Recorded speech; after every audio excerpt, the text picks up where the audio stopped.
I believe I'm next to speak about discussions with admin and asking for time to talk with teachers about doing the prayer chapters. So I'll cover that really quickly. Um, I'll be the first to tell you that God called me to do that for a couple of years, way before I even knew Teachers Who Pray was a thing. And if I'm just going to confess it, then I'm going to tell you I Jonah'd it for a couple of years. And, you know, thankfully I wasn't near an ocean and there was no whale, but God God didn't give up on me. He kept bringing it back to me, and he kept saying this needs to be done, and this is on your heart, and I'm not going to let up on you because I need this done. And so I began talking about starting a chapter with a couple of ladies around the lunch table that I knew were Christians. And they were very interested, and they were going through some spiritual battles at school, and they knew that um, prayer was the answer.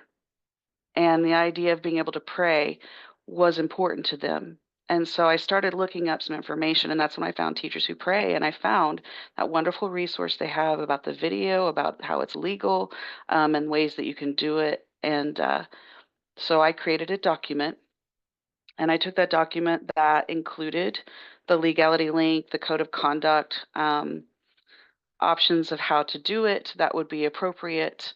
And basically, I created a situation where it could happen and be put into play that the administrators couldn't say no to.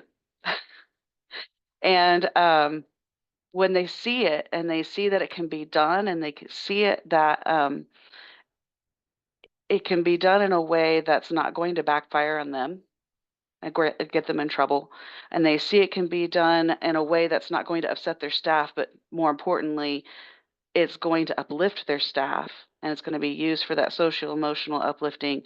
They want to do it, and they're scared. They're scared. They don't know what they can and cannot do. So when you give them that resource that we got through Teachers Who Pray, that included that California video, they realize that there's no need to be scared. And God works on their hearts and says, okay, I think we can make this happen. So uh, I brought it to them, and they were quick to say, it sounds like this is a steady plan. We can do this. We can get this approved.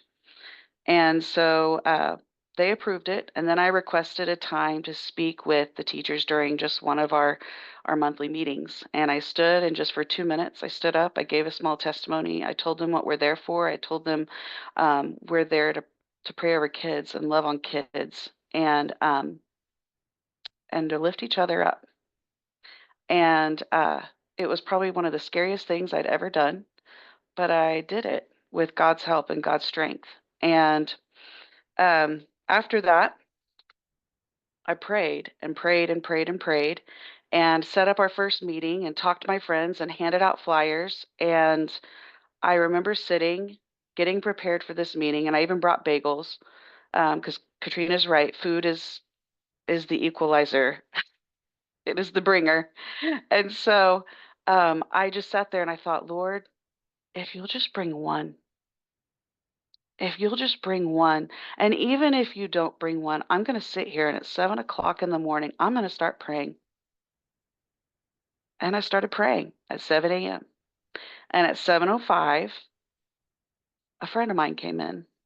And at 7:08, another friend came in. And by the end of it, there were 6 of us. And we were all praying. And I thought, oh man, God answers prayers. God answers prayers. And the next week we were blessed. And we had about 12 to 13 teachers. And I was blown away. And I'll be the first to tell you that I want to encourage you, because I did Jonah it. I did disobey for a couple of years. And if this is on your heart, I want to encourage you to try it, to seek the resources you need, to go to the administrators with a well laid out plan that they just can't say no to, because when God's involved, you just can't say no to him. And be ready, because the devil's going to tell you that you're not good enough, that you're not worthy, that the people that you work with know all of your dirty secrets and seen all your ugly parts. And I just want to encourage you to tell the devil to step off. And I know that sounds crazy, but let me be honest.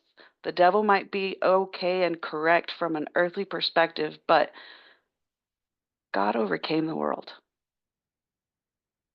He overcame the world, and he's going to overcome the devil, and he has already won every single battle. So I encourage you to bring the loaves and the fish and to sit at that 7 a.m. meeting and pray if nobody's there, because God's going to bless it and he's going to multiply it.